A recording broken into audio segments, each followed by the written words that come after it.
بسم اللہ الرحمن الرحیم الحمد للہ رب العالمین والصلاة والسلام علی رسولہ الکریم اما بعد رب اشرح لی صدری ویسر لی امری واحلل عقدۃ من لسانی یفقہوا قولی. السلام علیکم ورحمۃ اللہ وبرکاتہ. May peace, blessings and mercy of Almighty Allah be on all of you. آپ کو پتہ ہے کہ سورہ کہف کی اتنی امپورٹنس ہے کہ اللہ کے نبی صلی اللہ علیہ وسلم نے ہماری توجہ اس طرف دلوائی اور ہمیں تلقین کی کہ سورہ کہف کی جو پہلی 10 آیات ہیں، اور ایک اور روایت میں آخری 10 روایات کا بھی ذکر آتا ہے کہ جو بھی ان کو میمورائز کرے گا وہ فتنہ دجال سے بچے گا، جو کہ دنیا میں سب سے بڑا آنے والا ایک فتنہ ہے. اور اس کے علاوہ سورہ کہف کی ویسے بھی بہت امپورٹنس ہے، اس کو ہر جمعے کے جمعے پڑھنے کی تلقین کی گئی ہے. اور سورہ کہف کو سمجھنا بہت ضروری ہے، اس کی تھیم کو سمجھنا بہت ضروری ہے، کیونکہ یہ ایک اینٹی ڈوٹ ہے.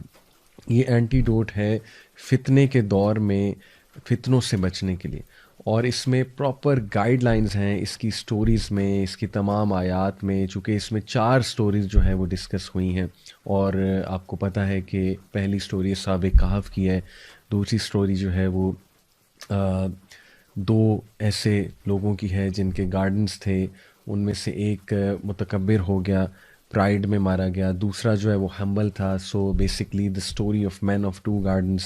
اور تیسری جو ہے وہ it is the story of Musa علیہ السلام اینڈ خضر علیہ السلام، the great journey of Musa علیہ السلام ود خضر. اور جو 4 سٹوری ہے ذوالقرنین کی ہے، اس میں یاجوج ماجوج کا بھی تذکرہ ہے. تو بڑی انٹرسٹنگ یہ سٹوریز ہیں، اور ہر سٹوری میں ایک منفرد لیسن ہمیں ملتا ہے، اور ہر لیسن کا تعلق جو ہے وہ فتنے کے دور میں جو میں سمجھتا ہوں انٹلیکچوئل چیلنجز آئیں گے مسلمانوں کو، سائیکلوجیکل چیلنجز آئیں گے، ایون جو فزیکل چیلنجز آئیں گے، ان سب کو سامنے رکھتے ہوئے الحمدللہ ہمارے لیے گائیڈ لائنز موجود ہیں. اس سے پہلے ہم سورت کا آغاز کریں، میں اس کے کچھ ورچوز اور اس کے کچھ فضائل آپ کے سامنے رکھتا ہوں. کچھ احادیث ہیں. سب سے پہلے یہ الدارمی کی حدیث ہے اور صحیح حدیث ہے، صحیح الجامع میں بھی مینشنڈ ہے. ابو سعید الخدری رضی اللہ عنہ کہتے ہیں کہ whoever reads Surah Kahf on the night of Jummah, he will have a light that will stretch between him and the ancient Kaaba. اور ظاہر ہے کہ یہ مرفوع حدیث ہے. اسی طرح ایک اور حدیث ہے حاکم کی البہیقی کی، whoever reads Surah Kahf on the day of Jummah will have a light that will shine from him from one Friday to the next. یہ بھی بالکل صحیح حدیث ہے. اور تیسری ابن عمر صلی اللہ عنہ سے مروی ہے کہ اللہ کے نبی صلی اللہ علیہ وسلم نے فرمایا، جو کوئی بھی سورہ کہف جمعے کے دن پڑھے گا، a light will shine for him from beneath his feet to the clouds of the sky.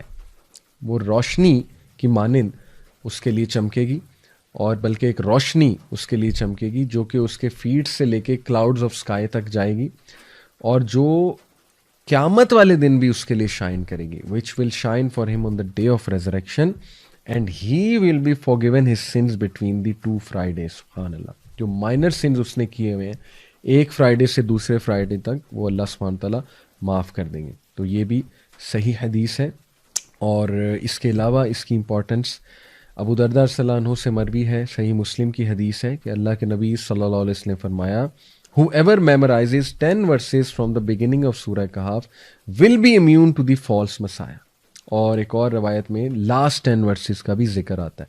اس کا مطلب یہ ہے کہ خصوصاً پہلی 10 آیات اور لاسٹ 10 آیات کو سمجھنا اور میمورائز کرنا یہ بہت ضروری ہے فتنہ دجال کو سمجھنے کے لیے، کیونکہ اس میں کچھ ایسے لیسنز ہیں جو انشاءاللہ ہم ڈسکس کریں گے، جو انسان کو اسٹرینتھ دیں گے اس فتنے کو جاننے میں بھی، پہچاننے میں، آئیڈینٹیفائی کرنے میں. کیونکہ ہر ایک تو آئیڈینٹیفائی فتنہ دجال کو یا دجال کو کر بھی نہیں پائے گا، اور اس کو میمورائز کرنا اور اس کو ریسائٹ کرنا ڈیورنگ دیٹ ٹائم ان آیات کو.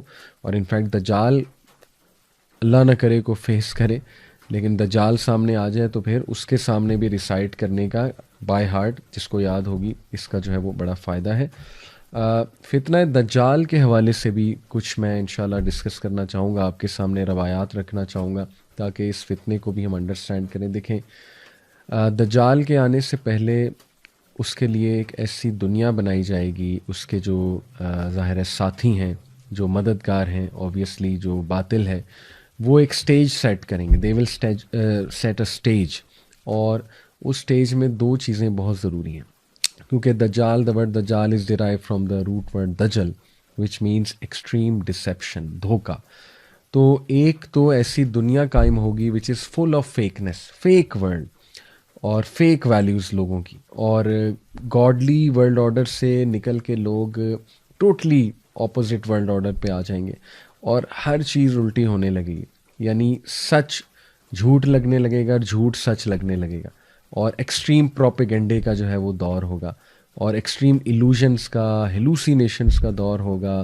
لوگ ببل میں رہ رہے ہوں گے، فیک لائفز گزار رہے ہوں گے لوگ، اور کمپلیٹلی آخرت سے مطلب انکنسرنڈ، اور بس دنیا دنیا دنیا، اور ایکسیسو مٹیریلزم. سکسیس کی ڈیفینیشن چینج ہو چکی ہوگی اس دور میں، اور لوگ جو ہے وہ ایسی ایسی چیزیں وٹنس کریں گے جو شاید اس دور سے 20-30 سال پہلے ناممکنات میں سے تھیں، لیکن اب وہ نہ صرف ممکنات ہو گئی ہیں بلکہ وہ اس زمانے کے ایتھوز کا حصہ بن جائیں گی. فار ایگزامپل میں آپ کو مثال دیتا ہوں کہ LGBTQ، یعنی آج سے 50 سال پہلے کسی نے سوچا بھی نہیں تھا کہ اس کو پسند کیا جائے گا، پروموٹ کیا جائے گا، حلال کیا جائے گا، اور اس کی ریلیز نکلیں گی اس کی سپورٹ میں. لیکن دیکھ لیں آج یہ سب کچھ ہو رہا ہے، اور بھی بہت کچھ ہو رہا ہے. تو ایک تو اے ورلڈ فل آف فیکنیس، اور دوسرا a world full of deception, extreme deception. دیکھیں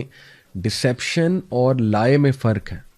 جھوٹ پکڑا جاتا ہے، ٹھیک ہے، اگر کوئی جھوٹ بول رہا ہے وہ پکڑا جائے گا. لیکن ڈسیپشن کیا ہے؟ ڈسیپشن ہے کہ کچھ سچ کو مکس کر دیا جائے، کچھ ٹھیک چیزوں کو مکس کر دیا جائے، لیکن زیادہ تر باطل ہو، زیادہ تر جھوٹ ہو. تو دس از ویری ڈینجرس. اور اللہ معاف کرے، جب آپ دیکھتے ہیں میڈیا کی طرف، دا وے میڈیا پریزنٹس تھنگس، آپ دیکھیں نا آج کا انسان کتنی جلدی انفلوئنس ہو سکتا ہے چیزوں سے. یعنی اتنا آسان ہے کسی کو انفلوئنس کرنا آج کے دور میں کہ ایک کلپ لگایا، اس کے پیچھے بڑا زبردست سا میوزک لگایا، ایک ٹیون لگائی، اس کے بعد کچھ اپنی بات کر دی، تو آپ دیکھیں فوراً سے انسان جو ہے اس بات کو مان لیتا ہے اور اس سے انفلوئنس ہو جاتا ہے. تو ثابت یہ ہوا کہ اتنا ہیویلی ڈپینڈنٹ اور ریلائنٹ ہو جائے گا اس دور کا انسان ان چیزوں پہ، مٹیریلسٹک چیزوں پہ، کہ جب دجال آئے گا تو اس کے ہاتھ میں تو جنت دوزخ ہوگی. اللہ کے نبی صلی اللہ علیہ وسلم نے فرمایا ویدر کو کنٹرول کرنے کا اس کے پاس کوئی ٹیکنالوجی یا جو بھی ذریعہ ہوگا، اسی طرح اس کے پاس دلائل ایسے ہوں گے کہ اللہ کے نبی صلی اللہ علیہ وسلم نے فرمایا ایک بہت بڑا پکا مومن اس کے سامنے آئے گا، اور وہ اس کے سامنے دلائل رکھے گا دجال اپنے، تو that person will be convinced. تو یہ اس لیول کا فتنہ ہے کہ اللہ کے نبی صلی اللہ علیہ وسلم نے فرمایا کہ فلی، بھاگ جانا، جب تم دجال کو دیکھو تو بھاگ جانا، اسے فیس نہ کرنا، اس کے فتنے کو بھی فیس نہ کرنا. اور اس سے پناہ مانگنے کے لیے اللہ کے نبی صلی اللہ علیہ وسلم نے یہ دعا سکھائی جو ہر نماز میں پڑھنی چاہیے. اللہم انی اعوذ بک من عذاب جہنم ومن عذاب القبر ومن فتنۃ المحیاء والممات ومن شر فتنۃ المسیح الدجال. یہ دعا آپ کو حسن المسلم ایپ ہے اس میں بھی مل جائے گی، اور ویسے بھی مل جائے گی، دعا فرام پروٹیکشن آف دجال، گوگل پہ آپ سرچ کریں گے. تو یہ ہے اس لیول کا فتنہ ہے کہ اللہ کے نبی نے ہر نماز میں سکھایا صحابہ کو کہ یہ دعا تم کرو ہر نماز میں درود ابراہیمی کے بعد. اور پھر دیکھیے دجال کے دور میں بیڈ اور اب normal will become normal and cool. وہ چیزیں جو اب نارمل تھیں وہ نارمل ہو جائیں گی، لوگوں کی روٹینز ٹوٹلی الٹی ہو جائیں گی. لوگ اتنا بے بس ہو جائیں گے کہ لوگ کو سمجھ ہی نہیں آئے گی کہ یہ جو پورا ایک سوسائٹی یا سویلائزیشن یا اسٹرکچر بن چکا ہے، اس میں نیچرل وے آف لائف کے مطابق کیسے زندگی گزاری جائے. اور آج لوگ پریشان ہیں، لوگ کو سمجھ نہیں آ رہی کہ اس روٹین کا حصہ رہتے ہوئے، اس ماڈرن ورلڈ اور ماڈرنٹی کا حصہ رہتے ہوئے کس طرح ہم اسلامک ویلیوز کو لے کر چلیں. ٹھیک ہے، یہ ہے سب سے بگر چیلنج، اور اسی کو تو فتنہ کہتے ہیں کہ جب انسان کو سمجھ ہی نہیں آ رہی کہ میں نے کرنا کیا ہے. تو یہ ہمیں ان چیلنجز کے لیے ہمیں جو ہے وہ تیار رہنا چاہیے، مینٹلی اور فزیکلی انشاءاللہ ہمیں تیار رہنا چاہیے. اور ذرا ہم نوٹ کریں تو جتنی احادیث اللہ کے نبی صلی اللہ علیہ وسلم نے ہمیں بتائیں دجال کے حوالے سے، تو اس سے واضح یہ ہوتا ہے اور سمجھ یہ آتی ہے کہ نمبر 1 دجال کی ایک بہت پاورفل آرمی ہوگی اور اس کے ساتھی ہوں گے. ایسٹ سے وہ نمودار ہوگا، خراساں کے علاقے سے. آج کل کچھ لوگ خراساں کو پاکستان سے ریلیٹ کرتے ہیں، وہ کہتے ہیں کہ مدینہ میں کھڑے ہو کے نبی صلی اللہ علیہ وسلم نے 3 بار جو ہے انگلی ایسٹ کی طرف کی تو وہ عریبین سی کی طرف لوگ کچھ استدلال کرتے ہیں کہ وہ عریبین سی ہے یا سندھ کا علاقہ ہے، کیونکہ نبی صلی اللہ علیہ وسلم کے دور کا جو خراساں تھا اس میں سندھ بھی شامل تھا پاکستان کا بارڈرز میں، لیکن اس میں افغانستان کا علاقہ بھی شامل تھا، ایران کا بھی کچھ علاقہ شامل تھا. تو یہ استدلال ناٹ شور کہ ہم حتمی یہ کہہ سکتے ہیں کہ پاکستان سے نکلنا ہے اس نے یا سندھ سے نکلنا ہے، عریبین سی سے نکلنا ہے. ظاہر ہے کچھ لوگ ریلیٹ کرتے ہیں کہ گوادر کے آگے جا کے عریبین سی میں ایک بہت پرانا مندر بھی ہے کالی ماتا کا، اور ہو سکتا ہے وہ جگہ جہاں تمیم الداری گئے تھے. وہ فیمس حدیث آپ لوگوں نے سنی ہے، ایک صحابی جو اس وقت کرسچن تھے، ان کا جہاز 1 مہینے جو سمندر تھا اس میں ظاہر ہے لہروں کی وجہ سے دے گاٹ لاسٹ، 1 مہینے تک وہ لاسٹ رہے. اس کے بعد ایک آئی لینڈ کے پاس جا کے ان کا جہاز لگا، اور پھر وہ بتاتے ہیں کہ ان کی ملاقات ہوئی دجال سے، جساسہ سے، جو کہ ایک جانور نما کریچر تھا. اور دجال کو جب انہوں نے دیکھا، ایکسپلین کیا کہ ایک بہت ہی ہیوی ویٹ لفٹنگ جیسے کرنے والا ایک انسان ہوتا ہے، براڈ شولڈرز، وہ زنجیروں سے جکڑا ہوا تھا. اور وہ کہتے ہیں کہ آج تک میں نے کسی کو اس طرح جکڑے ہوئے نہیں دیکھا، اتنا وہ اسٹرانگلی جکڑا ہوا تھا. کچھ سوالات اس نے کیے ان سے، اور پھر وہ آ کے سارا واقعہ تمیم الداری نے نبی اکرم صلی اللہ علیہ وسلم کو سنایا، اور اللہ کے نبی نے اکنالج کیا کہ ہاں تم نے اسی کو، تمہاری اسی سے ملاقات ہوئی ہے. تو یہ اپنے طرف واقعات بالکل ٹھیک ہیں. اس پہ بھی ایک ڈسکشن اسکالرز میں موجود ہے کہ وہ آئی لینڈ ایگزیکٹلی ہے کہاں. کچھ اسکالرز کہتے ہیں کہ وہ، یہ میں آپ کو بس ویوز بتا رہا ہوں، مختلف لوگوں کی آراء آپ کے سامنے رکھ رہا ہوں، لیکن ایٹ دی اینڈ یہ بات یاد رکھیں کہ اللہ تعالیٰ نوز بیسٹ کہ کیا معاملہ ہے. اور اس انفارمیشن سے زیادہ جو امپورٹنٹ انفارمیشن ہے وہ یہ ہے کہ اس سے بچنا کیسے ہے. اس میں اتنی کھوج نہیں لگانی چاہیے کہ وہ ایگزیکٹلی ہے کہاں، کیونکہ اس کا کوئی فائدہ نہیں ہے، بلکہ فائدہ اس بات کا ہے کہ ایکچولی اس کے فتنے سے بچنا کیسے. تو دیکھیں یہ کہ اسکالرس کے درمیان ڈسکشن موجود ہے. ایک اسکالر جو ہے وہ کہتے ہیں، دیر از اے گروپ آف اسکالر جو کہتے ہیں کہ دجال ڈفرینٹ ٹائمز میں فزیکل فارم میں آیا ہے، آ سکا. نبی صلی اللہ علیہ وسلم کے دور میں ایک شخص تھا ابن سیاد، اور کافی صحابہ کا گمان ہے کہ وہ دجال تھا، اور نبی صلی اللہ علیہ وسلم نے بھی نہ نگیٹ کیا نہ افرم کیا. تو اس لیے وہ اسکالرس کہتے ہیں کہ ثابت یہ ہوا کہ دجال اس ٹائم پہ مے بی فزیکل فارم میں وہاں آیا ہو، اور ڈفرینٹ ایجز میں فزیکل فارم میں آتا ہو، لیکن جو باطنی طور پہ ہے وہ اس جگہ پر ہے، اور وہاں سے وہ فزیکلی ٹرانسفارم ہو سکتا ہے. واللہ عالم. یہ ایک ویو ہے، لیکن یہ کہ اگین میں کہوں گا کہ ہمیں زیادہ ان باتوں میں کھوج اتنی لگانے کی ضرورت نہیں ہے. ہمیں جو پتہ ہے وہ یہ ہے کہ اس نے جب نمودار ہونا ہے تو ایک بہت بڑا فتنہ ہوگا، and we have to be really careful, اور ہمیں اپنی پروٹیکشن جو ہے اس کا انتظام کرنا چاہیے. یہ ہے اصل بات. تو بہرحال دجال جب آئے گا تو حدیث سے اور روایات سے یہ واضح تو ہوتا ہے کہ اس کے پاس ایک بہت پاورفل آرمی ہوگی، اور اینٹی اسلام پروپیگنڈا، بہت ہی سوفسٹیکیٹڈ اینٹی اسلامک پروپیگنڈا ہوگا اس کے پاس. اور وہ پروپیگنڈا میڈیا کا پروپیگنڈا ہے، انتہائی ایکسٹریملی سوفسٹیکیٹڈ. تو آج کے دور میں آپ دیکھیں کہ کتنے سوفسٹیکیٹڈ سسٹم ہے، algorithms, data analysis, data usage, اس کے بعد ہیکنگ، اس کے بعد جو ہے وہ ظاہر ہے آئی ٹی کی ایک دنیا، ٹینشن انجینئرز. پھر آپ دیکھیں کہ جیسے کمپنیز جو ہیں وہ کس سوفسٹیکیٹڈ انداز میں کمپیٹ کر رہی ہیں آپس میں، اور کس طرح سے لوگ انفلوئنس بھی ہوتے ہیں ان ساری چیزوں سے. پھر اے آئی کا دور آ رہا ہے، آرٹیفیشل انٹیلیجنس، جو کہ ایک نیکسٹ لیول میں سمجھتا ہوں فتنے کا دور آنے والا ہے. تو یہ صاف سمجھ آ رہی ہے کہ دجال کے آنے سے پہلے جو ایک سسٹم تیار ہوگا وہ سسٹم انتہائی سوفسٹیکیٹڈ پروپیگنڈا کا سسٹم ہوگا، کیونکہ پروپیگنڈا سے ڈسیپشن پھیلتی ہے بہت زیادہ. پھر ظاہر ہے کہ یہ جو سبحان اللہ ڈیزائرز کی دنیا کھڑی کر دی ہے ویسٹ نے، جس میں Hollywood, Bollywood, music industry, ٹھیک ہے، اتنی ڈسٹریکٹیو انڈسٹری ہے یہ کہ بڑا مشکل ہے ان چیزوں کو ریزسٹ کرنا. اور ایک انسان جو ہے وہ آہستہ آہستہ آہستہ آہستہ جو ہے وہ دین سے ہٹتا جاتا ہے، اپنے نیچرل ایک لائف سٹائل سے ہٹتا جاتا ہے، گاڈ کے ورلڈ آرڈر سے ہٹتا جاتا ہے، اور اسے پتہ بھی نہیں لگتا. اس طرح سے یہ چیزیں صراحت کرتی ہیں. اور پھر یہ بھی محسوس ہوتا ہے حدیث کی روشنی میں کہ اس کے پاس لیٹسٹ ٹیکنالوجیز بھی ہوں گی، بلکہ وہ اس کا ماسٹر ہوگا لیٹسٹ ٹیکنالوجیز کا. اور یہ بھی معلوم پڑتا ہے حدیث سے کہ اس کے پاس سیریمونیل بلیک میجک ہوگا، بہت ہی پوٹنٹ قسم کا. اور اس کے پاس شیاطین بھی ہوں گے، انفلوئنس اوور دا جن. دیکھیں نا، یہ بھی حقیقت ہے کہ جنات کا بھی ایک رول ہے. جنات میں جو برے جن ہیں، شیاطین ٹو بی اسپیسیفک، تو یہ محسوس ہوتا ہے حدیث کا مطالعہ کر کے کہ شیاطین اور بلیک میجک بھی ظاہر ہے اس کے پاس ہوں گے.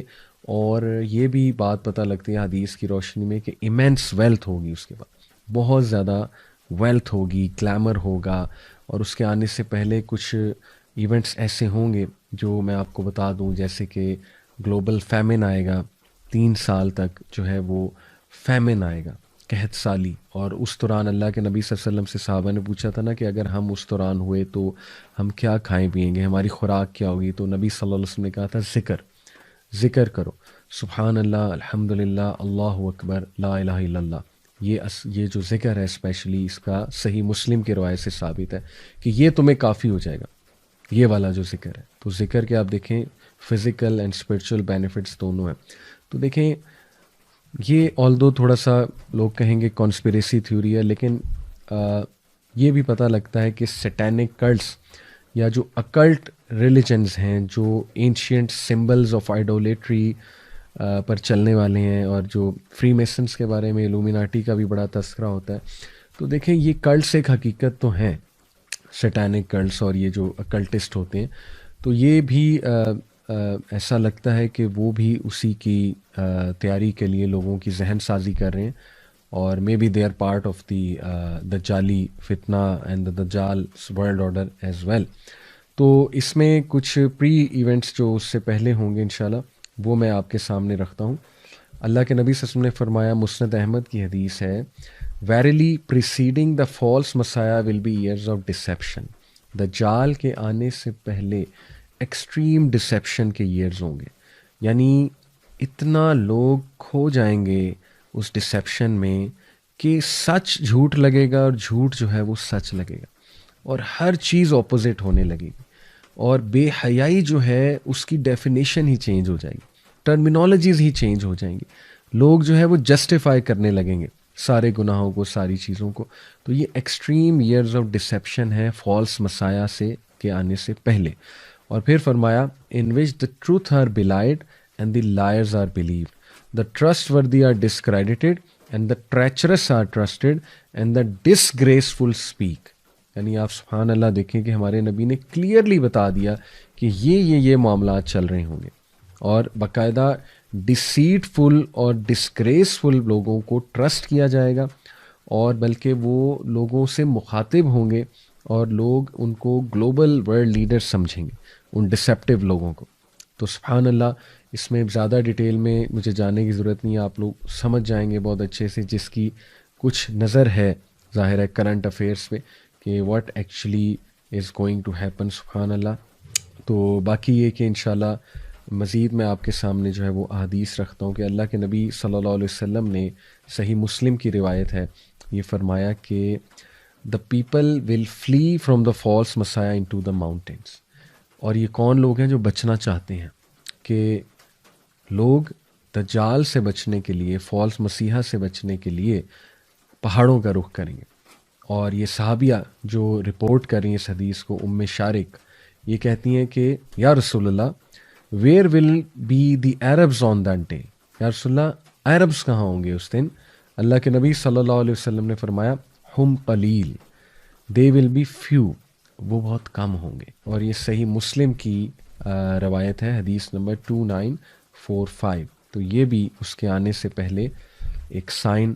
اور مڈل ایسٹ میں جو اس وقت حالات ہیں آپ کے سامنے ہیں، اور آپ کو چاہیے کہ مزید کرنٹ افیئرس پہ ایک نظر رکھیں، اور ہمیں چاہیے کہ تیاری. جسٹ ٹو کنکلوڈ، جو فتنہ دجال ہوگا اور جو اس کی ایج ہوگی، اس کے کچھ ایٹریبیوٹس دوبارہ آپ کے سامنے رکھتا ہوں کہ اس میں ایکسٹریم اگنورنس، مس انفارمیشن ہوگی، ایکسٹریم کنفیوژن کا دور ہوگا، ان ہیلدی فوڈ ہوگا، فیک لوگ ہوں گے، فیک آئیڈینٹی ہوگی، فیکنس ہوگی، ایک آرٹیفیشل دنیا ہوگی، اور ایکسٹریملی مٹیریلسٹک ہو جائیں گے لوگ, مٹیریلزم سے امپریس ہونے والے ہو جائیں گے, اور پھر دجال کو ریزسٹ کرنا ان کے لیے بہت مشکل ہو جائے گا.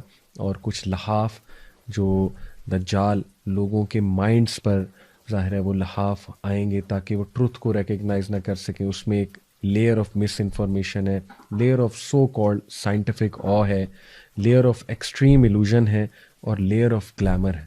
تو یہ آج کا دور ہے, اس میں کوئی دوسری رائے نہیں ہے. میں دعا کرتا ہوں اللہ تعالیٰ ہمیں فتنہ دجال سے محفوظ رکھے. اپنا خیال رکھیں. انشاءاللہ دوسری ایپیسوڈ میں آپ سے ملاقات ہوتی ہے. السلام علیکم ورحمۃ اللہ وبرکاتہ.